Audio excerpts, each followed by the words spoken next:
के इस चिंतन में हम लोगों ने अब तक प्रथम अध्याय की तीनों वल्लियों का अध्ययन किया।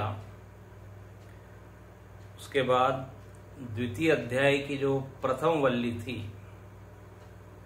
वो भी हम लोगों ने पूर्ण की। कठोपनिषद में 2 अध्याय हैं और एक एक अध्याय में 3-3 वल्लियां हैं।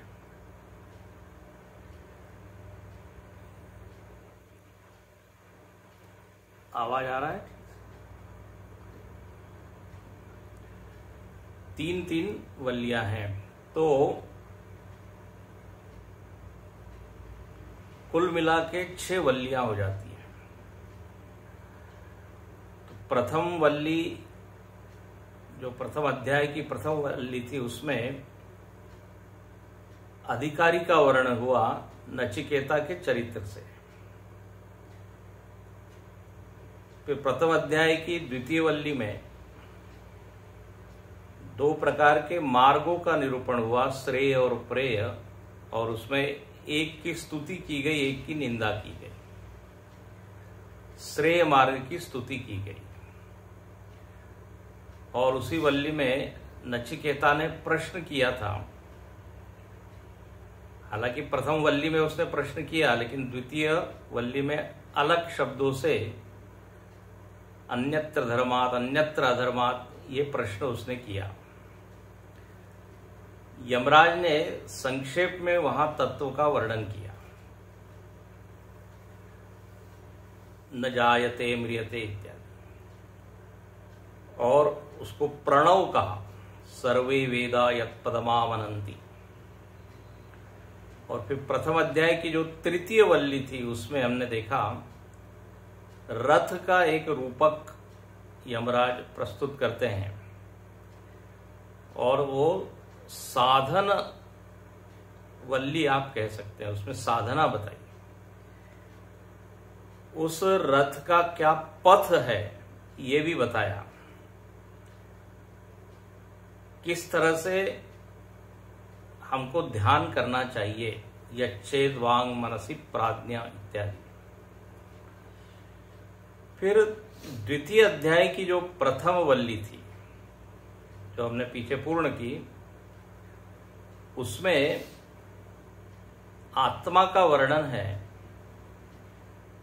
लेकिन उस वर्णन में विशेषता ये बताई कि आत्मा केवल देह परिच्छिन्न नहीं है, या केवल देह का ही अधिकरण या अधिष्ठान नहीं है, बल्कि वो सर्व की आत्मा है। आप फिर से पीछे उस वल्ली को पढ़ें तो वहां मालूम पड़ेगा कि यमराज ने ये बार बार बताया कि जो देह की आत्मा है वही ब्रह्मांड की आत्मा है। उसी में देवता, देवी, अदिति इत्यादि का वर्णन आया, उसी में स्थित है। येन रूपम रसम गंधम, जिससे हम रूप रस गंध का ज्ञान प्राप्त कर रहे हैं, जिस चैतन्य के कारण, उसी चैतन्य में भूत भव्य भविष्य सब कुछ उसी में स्थित है। एक पंक्ति में कहते हैं कि रूप रस का ज्ञान जिससे हो रहा है वो है आत्मा, और दूसरी पंक्ति में कह देते हैं ईशानम भूत भव्यस्य, वही ईश है, ईश्वर है। तो चैतन्य ही विविध रूप में दिख रहा है, चाहे जीव हो या ईश्वर हो। चैतन्य के में ही सूर्य चंद्र स्थित है, चैतन्य में ही दिन रात की अनुभूति हो रही है, यतश्चोदेति सूर्य। तो सर्व में एक ही तत्व है, इसका पुनः पुनः स्थापना की गई और भेद दर्शन की निंदा की गई है। ये पिछले वल्ली का विषय है। 2 या 3 बार श्रुति माता कहती है नेह नानास्ति किंचन,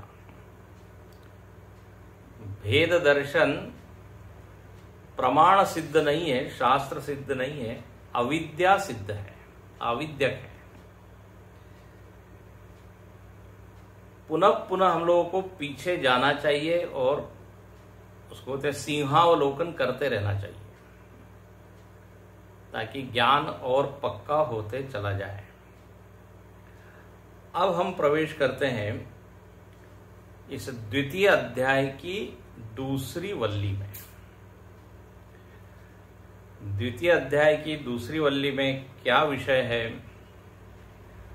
तो भाष्यकार यहां पे एक पंक्ति लिखते हैं, पुनरपि प्रकारांतरेण ब्रह्म तत्व निर्धारणार्थः अयम आरंभः। बोले पुनः अपि, पुनः अपि का अर्थ है फिर से। फिर से का अर्थ क्या है कि जो पीछे बताया, जिस तत्व का निरूपण अलग अलग ढंग से पीछे बताया है, प्रतिपादन जिसका हुआ है, उसी का फिर से प्रतिपादन होने जा रहा है। पुनः अपि, तो बोले जो पहले बताया है उसको आप फिर से क्यों बता रहे हैं? तो यहां पर कहते हैं प्रकारांतरेण। प्रकारांतरेण मतलब दूसरे प्रकार से। अच्छा, लेकिन दूसरे प्रकार से भी आप क्यों बता रहे हैं? तो कहते हैं ब्रह्म निर्धारणार्थः, ब्रह्म का निर्धारण हो जाए, ब्रह्म के लक्षण हमको सम्यक रूप से ज्ञात हो जाए। जब ज्ञात होंगे तभी उसमें निष्ठा होगी, तभी उसमें स्थिति होगी। अब देखिए, एक दोष बताया गया है, उसको कहते हैं पुनरुक्ति दोष। एक ही विषय को जब बार बार बताया जाता है तो शास्त्र में कहते हैं ये दोष है। एक शब्द आपने सुना होगा, पिष्ट पेषण, पीसे हुए को फिर पीसना, तो बताए हुए को फिर बताना। बोले ये पुनरुक्ति दोष है। इसमें जो साधक है वो ऊब जाता है, वही वही बात आप बार बार बता रहे हैं। लेकिन देखिए, ये पुनरुक्ति दोष जो है वो सर्वांश में दोष नहीं है। पुनरुक्ति में भी गुण है, दोष नहीं है। आप यदि उसी वाक्य को बार बार बताए जा रहे हैं, उसमें बिना परिवर्तन किए, उसकी शैली आप नहीं बदल रहे, पद्धति नहीं बदल रहे, तो निश्चित ही वो पुनरुक्ति दोष होगा।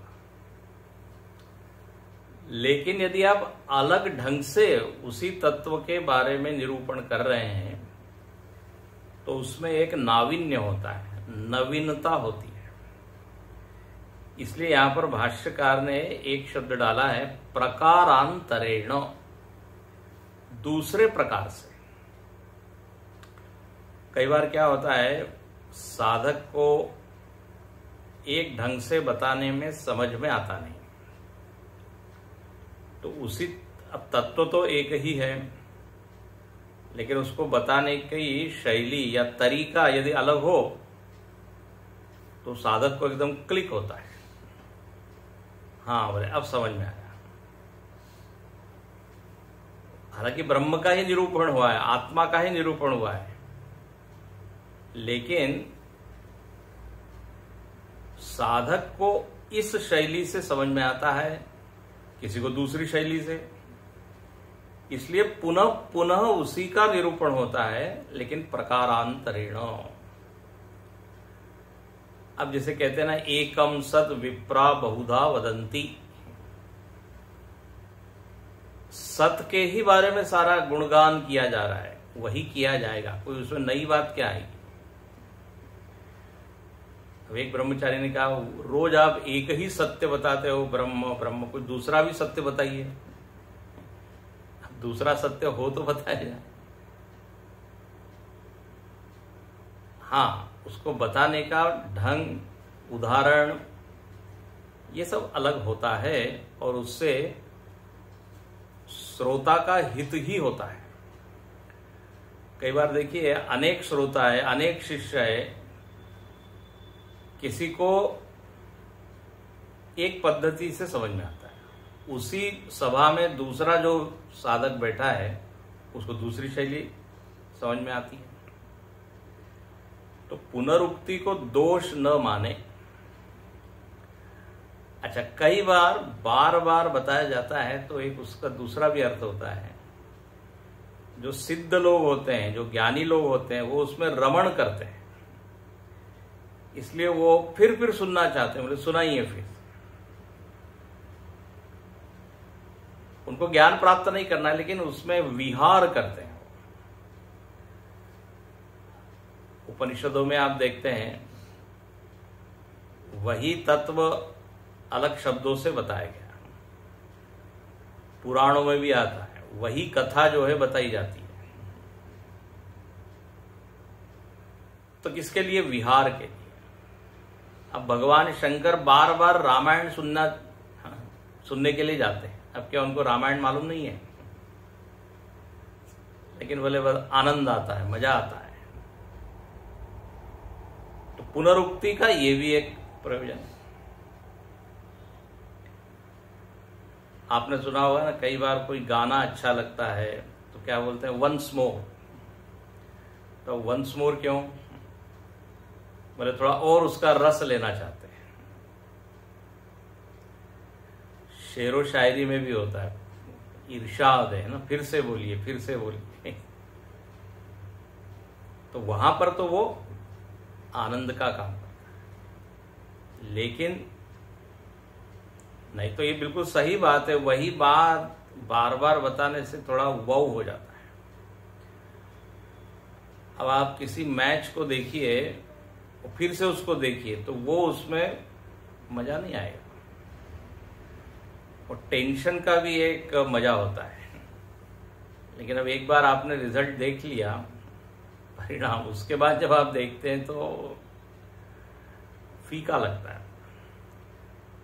बल्कि देखो, कोई एक चुटकुला भी वापस सुनाया जाए दूसरी बार, तीसरी बार, तो उतनी हंसी नहीं आती, उतनी उस सुनने में ललक नहीं होती, जिज्ञासा नहीं होती। बोले मालूम है, पुनरुक्ति में दोष है, नो डाउट, लेकिन कब दोष होता है और कब गुण होता है ये जानना चाहिए। यहां पर आनंद गिरी जी महाराज अपनी एक पंक्ति लिखते हैं इसी पर। पुनरपि, इतने शब्द के ऊपर एक पंक्ति लिख देते हैं। पौनरुक्तम परिहरन संबंधम आह। पुनरुक्ति का जो दोष है उसको दूर करते हुए, मतलब वही बात, वही शब्द उसी ढंग से अब नहीं बताया जा रहा है, इसलिए पुनरुक्ति का दोष नहीं है इसमें। परिहरन, यहां उदाहरण दिया है। भूयोपि पथ्यम वक्तव्यमिति न्यायेन उपायांतरेण। बोले जैसे एक डॉक्टर है, वैद्य है, वो जब आपको कुछ पथ्य बताता है तो वो जो रोगी है वो फिर से पूछता है, हाँ, फिर से पूछता है, तो वैद्य उसको फिर से बताता है। ये नहीं कहता अरे तुमने पढ़ा नहीं है क्या पुनरुक्ति दोष।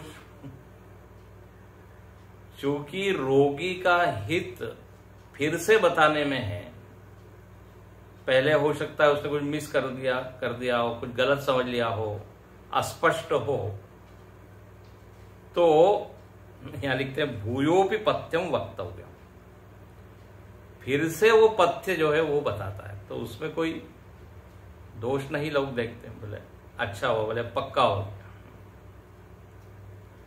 कई बार कोई प्रश्न पूछता है तो सुनने वाला कहता है जरा एक बार फिर दोहराइए, तो दोहराने का क्या, बोले जब अच्छे से हम ठीक से समझेंगे तो उत्तर ठीक से दे पाएंगे। तो पुनरुक्ति में सर्वांश रूप से वो दोष युक्त नहीं है, कभी कभी उसकी आवश्यकता होती है और उससे श्रोता और साधक का बड़ा हित होता है। हो सकता है जब बताया जाए हाँ पिछली बार तो थोड़ी झपकी आ गई हो, नींद आ गई हो, या मन उस समय चंचल हो गया हो। बोले हाँ सुना तो है लेकिन वो सब धुंधला है, वेरी वेग, वेरी अस्पष्ट। एक बार फिर से बताइए। अच्छा, गीता में भी आप देखते हैं भगवान कृष्ण स्वयं बोलते हैं परम भूय प्रवक्ष्यामि ज्ञानानाम ज्ञानम उत्तम। मैं फिर से बता रहा हूं, मुझको मालूम है ये मैं बता चुका हूं लेकिन फिर से, क्योंकि तुम जिस ढंग से सुन रहे हो उसको देखकर मुझको लगता है कि यदि फिर से भी मैं बताऊं तो तुम उसका आनंद ही लोगे। तुम्हारे चेहरे से ये नहीं लग रहा है कि अब बहुत हो गया, बार बार क्यों बता रहे हो। तो ये सब कारण है पुनरुक्ति के। अच्छा, तो प्रकारांतरेण ब्रह्म तत्व निर्धारणार्थ, इससे तत्व का निर्धारण अच्छा होगा, जो धुंधलापन है वो जाएगा। कई बार कुछ कुछ पैचेस रह जाते हैं हमको, बोले ये चीज समझ में नहीं, वो चीज समझ में नहीं आई, तो उसका निर्धारण हो जाता है। और यहां लिखते हैं पुनरुक्ति फिर से बताने का एक कारण ये है कि दुर्विज्ञेयत्वात् ब्रह्मणः, दुर्विज्ञेय है ब्रह्म, कठिनाई से समझ में आने वाला तत्व है। दुर्विज्ञेय एक बार बताने से नहीं ग्रहण होता। कई बार हम लोगों को फीडबैक लोग देते हैं, बोले हम जब दूसरी बार सुनते हैं ना तो ज्यादा अच्छा समझ में आता है। और ये YouTube की बड़ी कृपा है कि पुनः पुनः हम सुन सकते हैं और उससे बहुत लाभ होता है। कई लोगों ने हमको ये बताया। तो दुर्विज्ञेयत्वात्, दुर्विज्ञेय है। पीछे भी हमने देखा था श्रवणायापि बहुभिर्यो न लभ्य न मेधया न बहुना श्रुतेन। तो जब वर्ण होता है पूरी तरह उसमें एकाग्र होकर हम श्रवण करते हैं तभी वो ग्रहण होता है। तो कई बार हमारी एकाग्रता आधी अधूरी होती है, इसलिए फिर से पढ़ने के बाद या सुनने के बाद स्पष्टता अधिक आती है। इसलिए दुर्विज्ञेयत्वात् ब्रह्मणः पुनरपि प्रकारांतरेण अयम आरंभ। अच्छा, अब आइए ये क्या मंत्र है, पहले मंत्र को पढ़ें। पुरमेकादशद्वारम् अजस्यावक्रचेतसः अनुष्ठाय न शोचति विमुक्तश्च विमुच्यते एतद्वै तत्। पुरमेकादशद्वारम् अजस्यावक्रचेतसः अनुष्ठाय न शोचति विमुक्तश्च विमुच्यते एतद्वै तत्। अब देखो प्रकारांतरेण किस तरह से अलग ढंग से ब्रह्म तत्व का वर्णन हो रहा है। तो श्रुति माता कहती है पुरम एकादश द्वारम, बोले एक नगर है। पुरम का अर्थ क्या है? नगर है, नगर। अच्छा, और नगर में 11 द्वार है। एकादश द्वारम, 11 दरवाजे वाला एक शहर, एक नगर है। अच्छा, और उस नगर का जो स्वामी है वो कैसा है? तो बोले अजस्य अवक्र चेतसः, वो अजन्मा है, जन्म रहित, ये लक्षण किया। और अवक्र चेतसः, वो चेतन है लेकिन कैसा चेतन है? अवक्र, अवक्र टेढ़ा मेढ़ा नहीं है। तो एक नगर है, उस नगर का एक स्वामी है जो अजन्मा है और जो अवक्र है, सरल है। अच्छा, अनुष्ठायन शोचति, जो इसका अनुष्ठान करता है। अब अनुष्ठान का अर्थ क्या है हम देखेंगे। जो इसका अनुष्ठान करता है वह मुक्त होकर मुक्त हो जाता है। न शोचती, पहला तो फल बताया न शोचती, शोक उसमें से निकल जाता है, शोक रहित हो जाता है, यह फलश्रुति है। और विमुक्तश्च विमुच्यते, मुक्त होता है जान करके, अनुष्ठान करके। और यहां 2 बार मुक्त शब्द आया है, मुक्त होकर मुक्त हो जाता है। तो ये क्या बात है? जो मुक्त है वही मुक्त होता है। विमुक्तश्च विमुच्यते, यदि केवल विमुच्यते आता तो ठीक है, अनुष्ठायन शोचति और विमुच्यते। तो यहां पर एक टेक्निकल पॉइंट है, वो हम देखेंगे कि सब 2 बार यहां ये मुक्त शब्द का प्रयोग क्यों। और नचिकेता को यमराज कहते हैं एतद् वै तत्, जो तुमने पूछा था ना, धर्म अधर्म से अन्य क्या है, भूत भव्य से अन्य क्या है, और जो कार्य कारणातीत है, बोले बस वो यही है। नगर में रहने वाला एक नगर का स्वामी बस वही है, तुम जिसके बारे में पूछ रहे हो वो यही है। देखो ये तो हुआ मंत्रार्थ, पदार्थ, इसको कहते हैं पद का अर्थ। एक एक पद का अर्थ हमने देखा, पदार्थ। अब जो है इसका जरा गूढ़ार्थ हम देखते हैं कि कौन सा नगर है भाई, पुरम क्या है। तो यहां भाष्यकार लिखते हैं कोई नगर नहीं है। नगर की आप कल्पना मत कीजिए कि एक नगर में कोई स्वामी है और वो अजन्मा है। भाष्यकार यहां तुरंत लिखते हैं पुरम इव पुरम, नगर के जैसा नगर है। मतलब ये एक क्या है, रूपक है, एक दृष्टांत है, कल्पना की गई है। पुरम इव, नगर के जैसा नगर है। नहीं तो बोले अभी इस नगर की खोज में हम निकलते हैं, कहाँ है ये देखें। अब आप बस से जाइए, फ्लाइट से जाइए, ये नगर कहीं मिलने वाला है नहीं। तो नगर के समान नगर, जैसे पिछले वल्ली में हमने देखा था, रथ बताया था, शरीर को क्या बताया था, रथ, पूरा रूपक हमने देखा है। शरीरम रथमेव तु आत्मानम रथिनम विद्धि इंद्रियाणि हयानाहु। तो इंद्रियां घोड़े हैं, तो कोई घोड़े तो है नहीं, घोड़े की तरह है। शरीर रथ की तरह है, तो नगर की तरह है। अच्छा, अब जब कोई दृष्टांत या रूपक दिया जाता है तो साम्यता जरूर होनी चाहिए। बिना साम्यता के उसका कोई अर्थ नहीं है।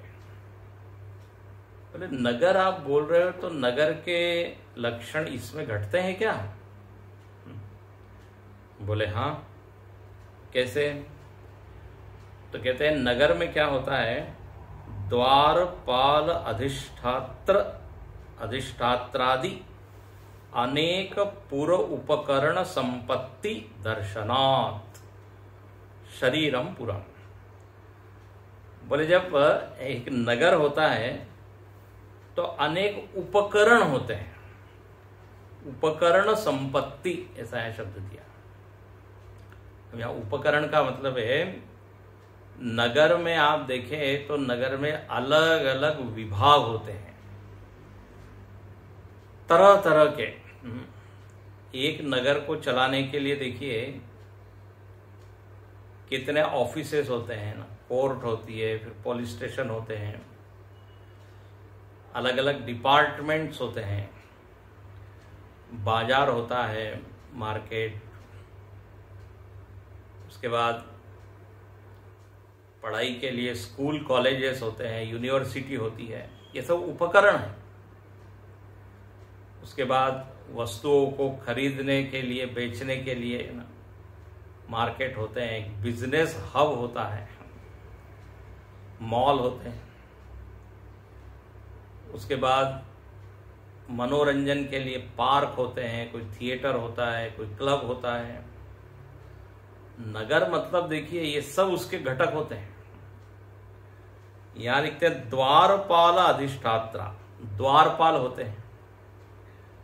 पहले के जमाने में यदि आप देखें तो ये जितने पुराने पुराने शहर है, आज भी आप खंडहर देख सकते हैं, दरवाजे होते हैं, बुलंद दरवाजा पता है ना, कोई कोई नगर की सीमा में अलग अलग दिशा में द्वार होते थे, फिर द्वारपाल भी है। तो इससे सारे घटकों का ग्रहण कर लेना चाहिए। एक शब्द दे दिया है, द्वारपाल आदि। तो नगर में फिर बगीचा भी होगा, फिर रास्ते भी होंगे, फिर दुकानें भी होगी, मतलब क्या नहीं है, अलग अलग। जैसे महानगर पालिका, नगर निगम, वहां पे अलग अलग ऑफिसेस, अलग अलग डिपार्टमेंट, अलग अलग कर्मचारी। तो ये अनेक पूर्व उपकरण संपत्ति, ये एक नगर का स्वरूप होता है। एक नगर का अपना एक कल्चर होता है, वहां पे लोग कैसे रहते हैं उसके अनुसार। कोई कोई नगर की ख्याति होती है, बोले अरे इस नगर में मत जाओ, यहाँ बहुत चोर है। किसी नगर में कहते नहीं, ये विद्वानों की नगरी है। काशी को आप काशी कहते ही क्या है, विद्वत, विद्वान। कोई भक्तों की नगरी है। तो नगर और नगरवासी है ना, दोनों का एक स्वभाव होता है। अच्छा, तो बोले ये शरीर भी एक नगर की तरह है। देखो, नगर में यदि सारे विभाग ठीक ठाक काम कर रहे हो तो नगर बिना हलचल के शांति से वहां सब चलते रहता है। लॉ एंड ऑर्डर ठीक है, पुलिस अपना काम कर रही है, ट्रैफिक कंट्रोलर अपना काम कर रहा है, तो सब सुव्यवस्थित ढंग से चलता है। अपने इस शरीर में आप देखें तो यहां भी अनेक उपकरण हैं, यहां भी अलग अलग विभाग है,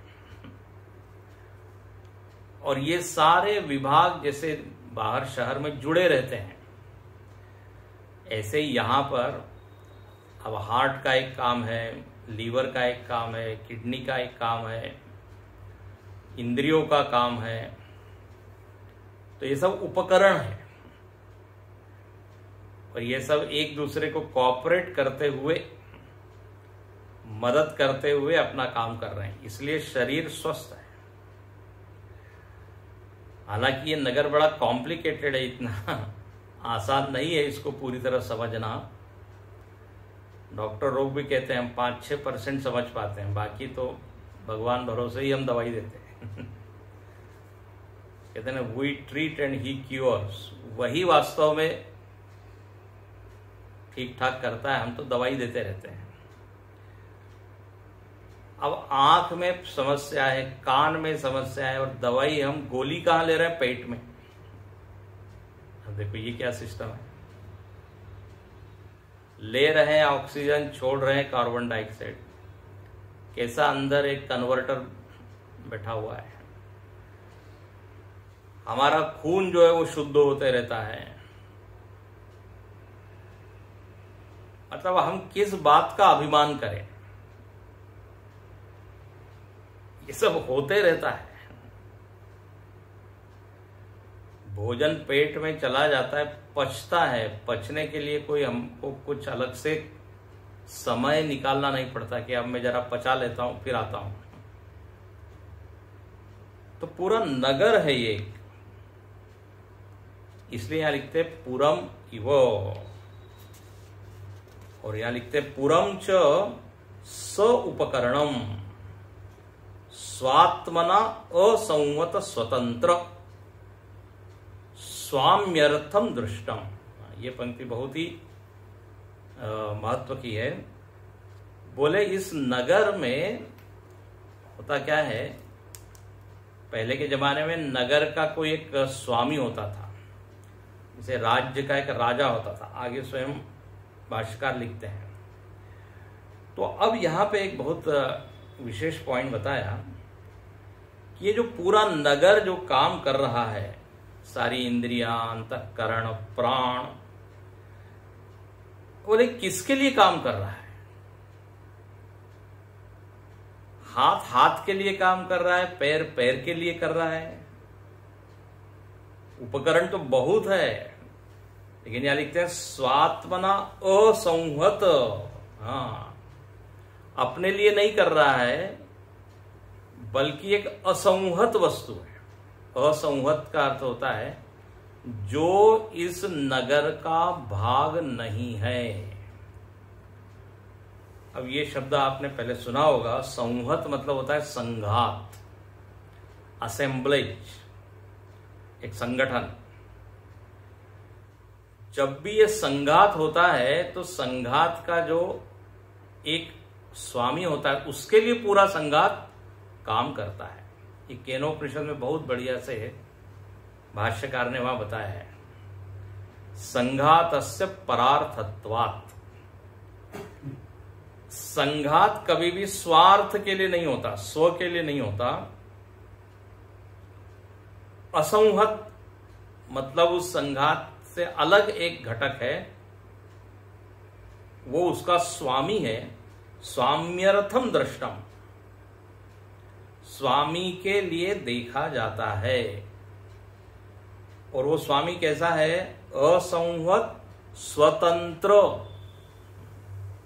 स्वतंत्र मतलब इस पूरे नगर से वो अलग है, स्वतंत्र है, वो अपने में स्थित है। नगर उसके ऊपर स्थित है, लेकिन वो नगर पे स्थित नहीं, परतंत्र नहीं है, वो स्वतंत्र है।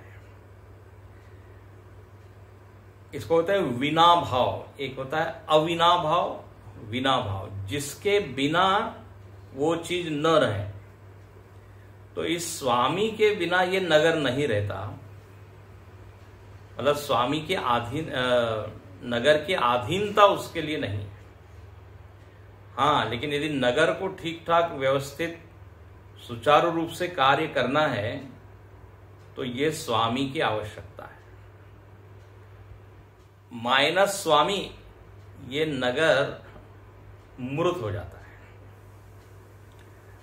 अरे किसी शरीर का एक अंग आप अलग से काट दो, हाथ काट दो, उंगली काट दो, वो काम करेगी क्या कुछ? तो इसका मतलब क्या है? वो परतंत्र है, स्वतंत्र रूप से वो नहीं रह सकती, उसका अस्तित्व है नहीं। एक घर जो होता है, घर संघात होता है, खिड़की है, दरवाजे हैं, सीमेंट है, लोहा है, ईंट है, इस सबसे बना हुआ एक जो संघात है, वो संघात संघात के लिए नहीं है,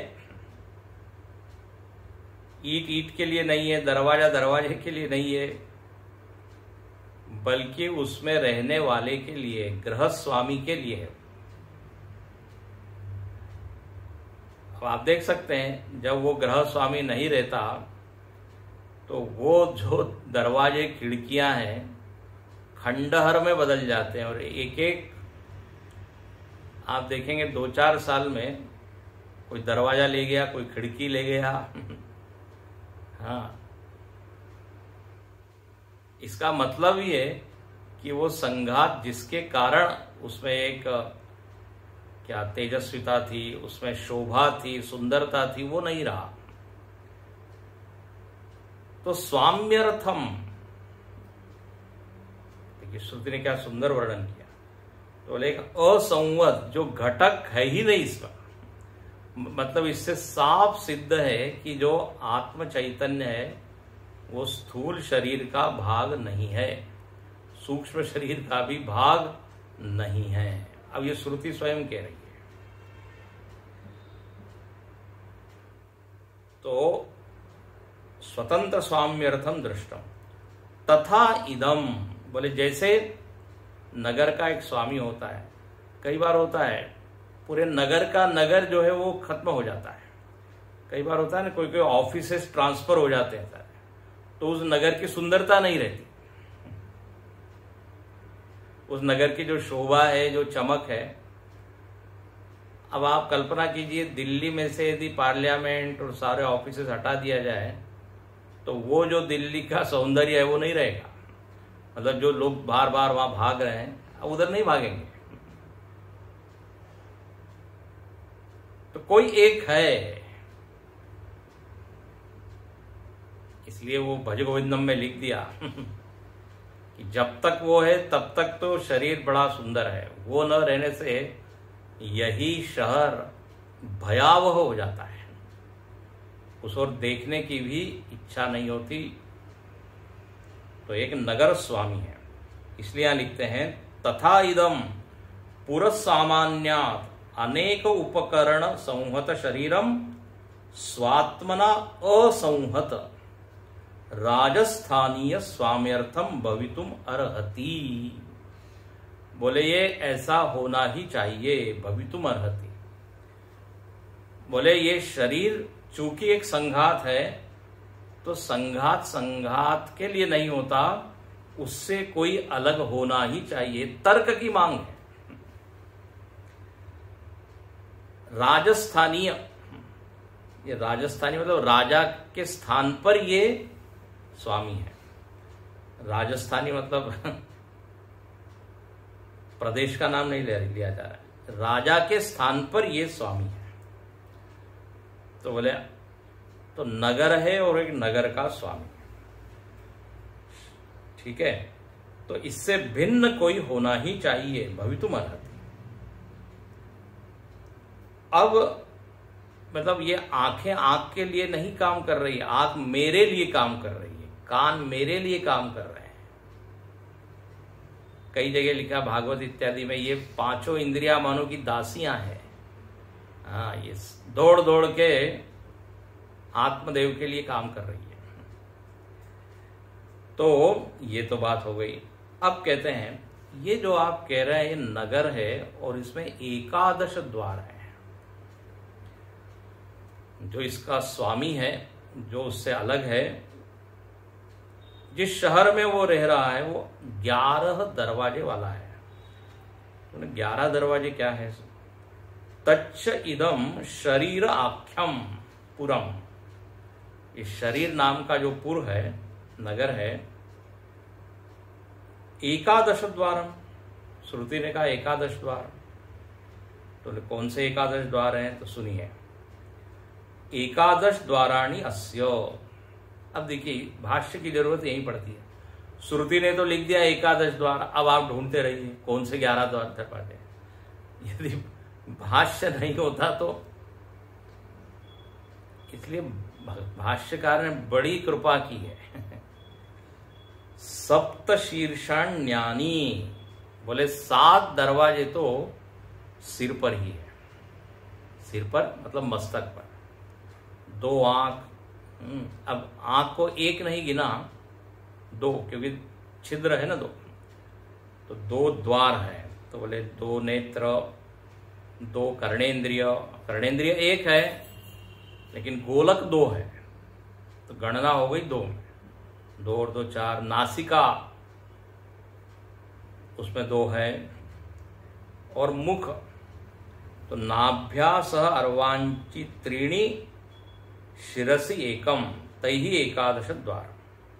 तो बोले 7 तो ये ऊपर हो गए। अब नीचे नाभ्या सह अर्वांची, अर्वांची होता है नीचे, तो बोले नीचे 3 है। 3 कौन से? तो कहते हैं एक मूत्र के लिए एक छिद्र है, द्वार है, एक मल त्याग के लिए, और एक है नाभि। वो द्वार बंद है।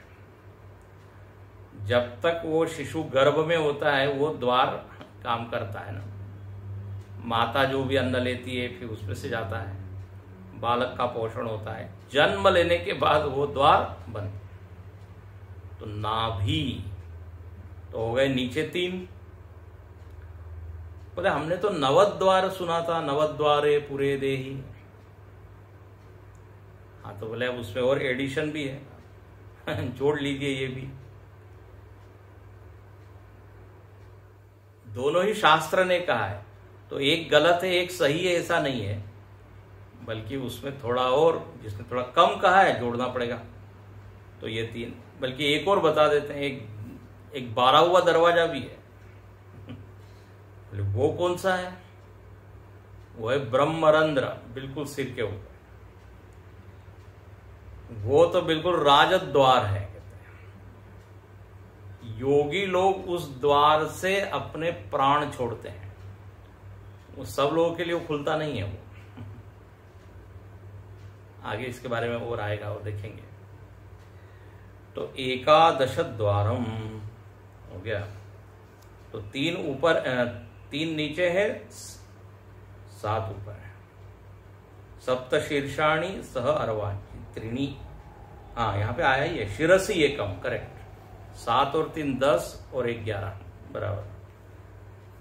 तो इस तरह 11 द्वार वाला आ गया।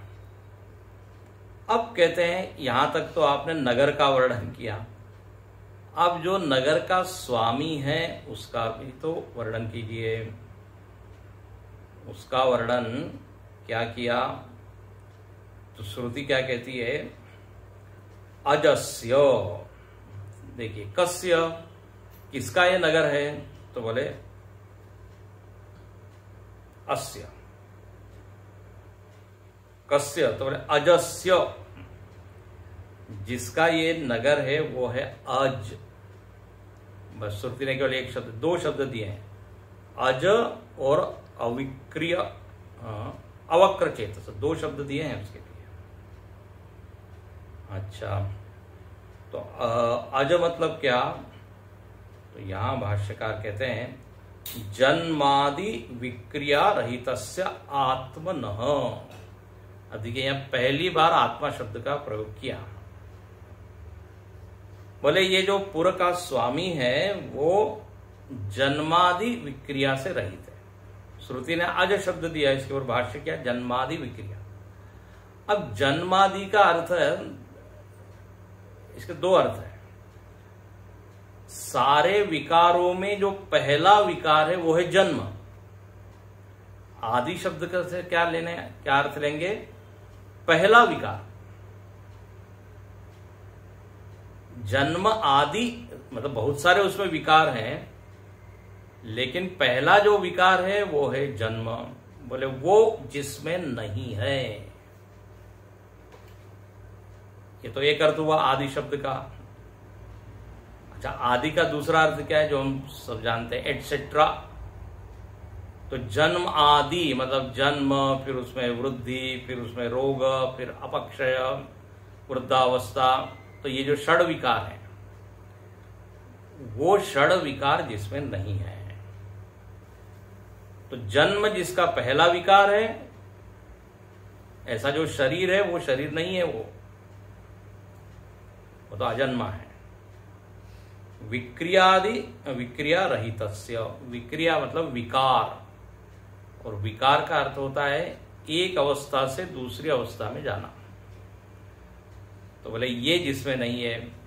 इसी उपनिषद में आप देखिए पहले आया हुआ है, न जायते म्रियते वा कदाचित अजो नित्य शाश्वतो यम पुराण न हन्यते अन्यमाने शरीरे। वहां पर भी भाष्यकार ने बहुत विस्तार से भाष्य लिखा है कि इसमें जन्म क्यों नहीं है, मरण क्यों नहीं है, तर्क से वहां सिद्ध किया है। प्राग भाव, प्रध्वंसा भाव, हाँ जिसमें नहीं है, उसको आप फिर देखिए।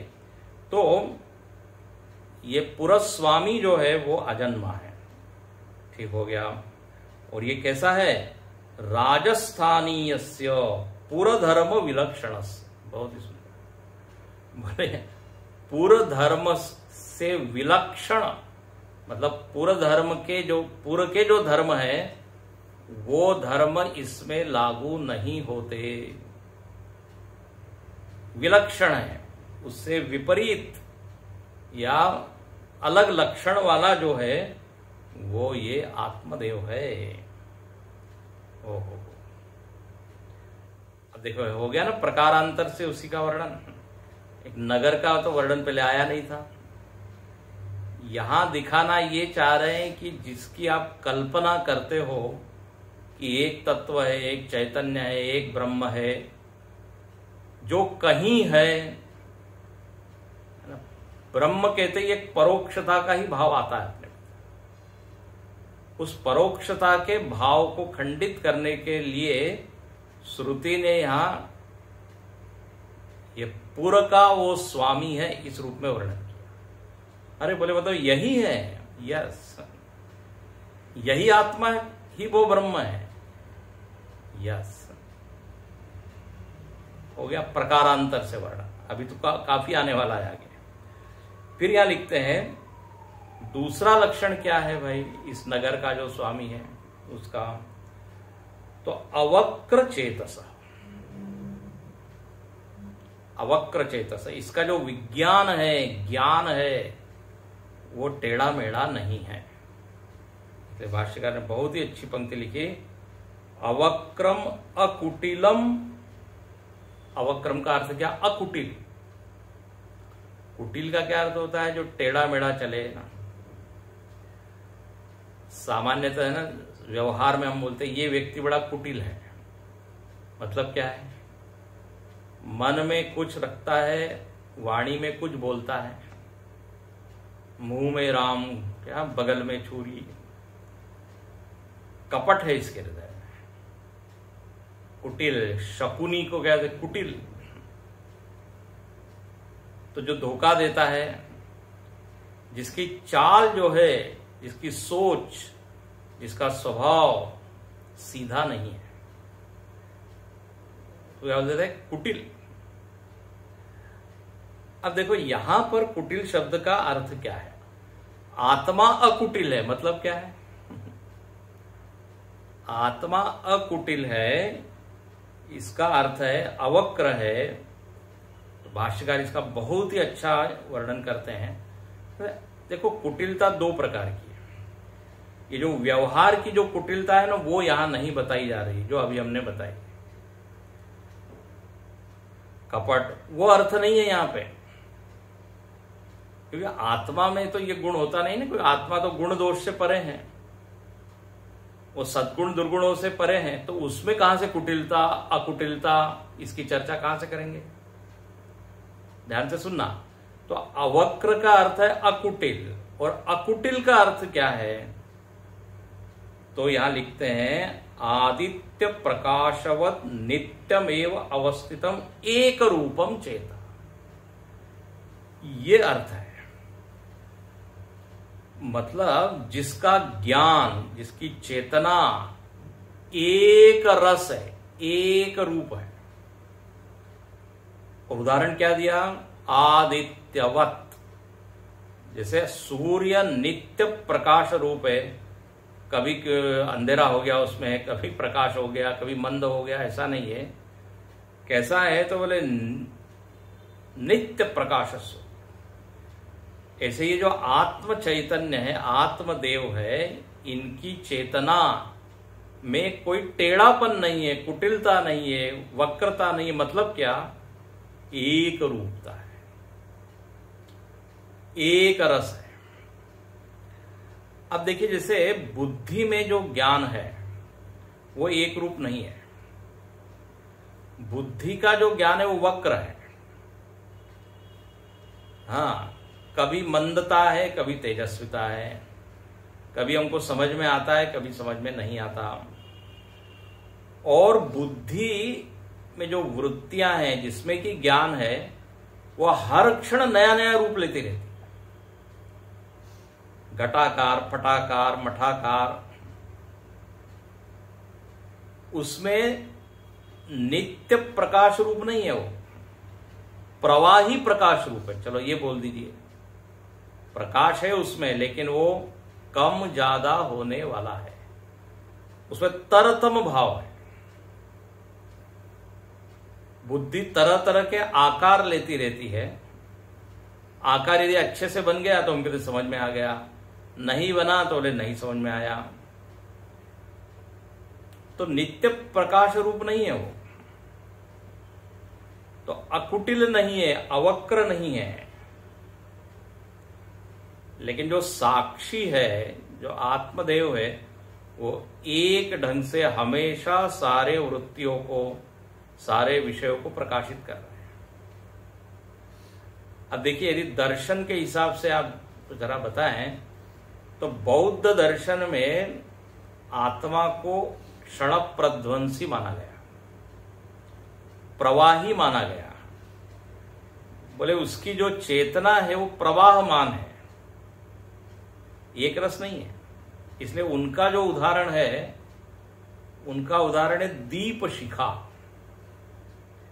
जैसे आत्मदेव कैसे, तो बोले दीप शिखा की तरह हमको लगती है कि वो ज्योत एक ढंग से, एक ही रूप से जल रही है, लेकिन ऐसा नहीं है। वहां हर क्षण नया तेल, नई बाती, उसमें प्रवाही प्रकाश है, वो नित्य प्रकाश नहीं, आदित्यवत नहीं है वो। फर्क आप समझिए। एक दिया लगा हुआ है जिसकी ज्योत जल रही है, उसका प्रकाश और सूर्य का प्रकाश, दोनों में प्रकाश है। लेकिन एक में तो यह स्थिति है कि प्रकाश धीरे धीरे मंद हो जाएगा, जैसे जैसे तेल बाती खत्म होने जाएगी, क्षीण होगी, वैसे प्रकाश भी क्षीण होगा। लेकिन कुछ दार्शनिकों ने माना आत्मदेव को इसी तरह, विशेष रूप से बौद्ध दर्शन में। इसलिए क्षणिक विज्ञानवाद उनका नाम ही है, क्षणिक विज्ञानवाद। हर क्षण में नया विज्ञान, हर वृत्ति में नई आत्मा। वो कहते हैं नित्य वस्तु नाम की कोई चीज है नहीं। खैर, मैं आपको उधर ज्यादा नहीं ले जाता, कंफ्यूज हो जाएंगे आप। लेकिन कभी हमको भी लग सकता है कि हर क्षण मेरा नया जन्म है, हर क्षण नई चेतना है, हर वृत्ति के साथ, हर विचार के साथ। तो बोले कभी ऐसा हमको भ्रम न होवे, इसलिए यहां श्रुति कृपा पूर्वक बोलती है अवक्र चेतस। उसमें क्षण भंगुरता नहीं है, प्रवाह नहीं है। आदित्य प्रकाशवत नित्यमेव अवस्थितम एक रूपम चेतः विज्ञानम अस्य इति अवक्र चेताः। क्या ना, तस्य अवक्र चेतसः, वो जो अविकारी चेतन है, नित्य चेतन है, वही राजस्थानीय है, राजा के स्थान पर है। और वही कौन है? ब्रह्म है। देखो, इस तरह यहां पे वर्णन हुआ उस ब्रह्म का, दो लक्षण बताए। और नगर के संदर्भ में, देखो शरीर के संदर्भ में बताया। और इसका बताने का प्रयोजन एक ही है कि उस ब्रह्म को आप ज्यादा दूर मत फेंकिए, परोक्ष मत बनाइए। बिल्कुल इस पूरा का ही वो स्वामी है, वो आप ही है। तो यहां तक तो हो गया ये वर्णन नगर का, नगर के स्वामी का और उनके लक्षणों का। अब आगे वर्णन है कि जो इसको ठीक ठीक जानता है। अभी तक तो कथन हुआ, लक्षण का निरूपण हुआ। बोले अब क्या करें? बोले अब इसको जानो, और क्या। ये वर्णन केवल मनोरंजन के लिए नहीं है, ये वर्णन जानने के लिए है। और बोले क्यों जाने? बोले शोक से पार जाना है तो जानिए, नहीं तो मत जानिए। दुख निवृत्ति के लिए उपाय यही है कि इसको जाना जाए। कैसे जाना जाए? तो श्रुति कहती है अनुष्ठाय न शोचति। अब ये पंक्ति तो विचार करने योग्य है, आत्मा का कैसे अनुष्ठान होगा? आत्मा का अनुष्ठान, यस्य इदं पुरम तम परमेश्वरम पुरस्वामिनम अनुष्ठाय, श्रुति का शब्द है अनुष्ठाय। बोले ये जो पुरस्वामी है, जो परमेश्वर है, देखो अब यहां पे भाष्यकार आत्मा नहीं बोलते हैं, सीधे बोल देते हैं परमेश्वरम पुरस्वामिनम, उसका अनुष्ठान करके व्यक्ति शोक से पार होता है। अच्छा, बोले अब अनुष्ठान कैसे करें, जरा विधि बताइए। तो अब इसको हम देखेंगे कल। अनुष्ठाय पे एक शब्द डाल दिया भाष्यकार ने, ध्यात्वा, ध्यान करके, बस ध्यान करके आप शोक से पार होइए। तो अनुष्ठान का अर्थ क्या है? ध्यान। कल देखेंगे। ओम पूर्णमदः पूर्णमिदं पूर्णात् पूर्णमुदच्यते पूर्णस्य पूर्णमादाय पूर्णमेवावशिष्यते। ओम शांति शांति शांति। हरि ओम। श्री गुरुभ्यो नमः।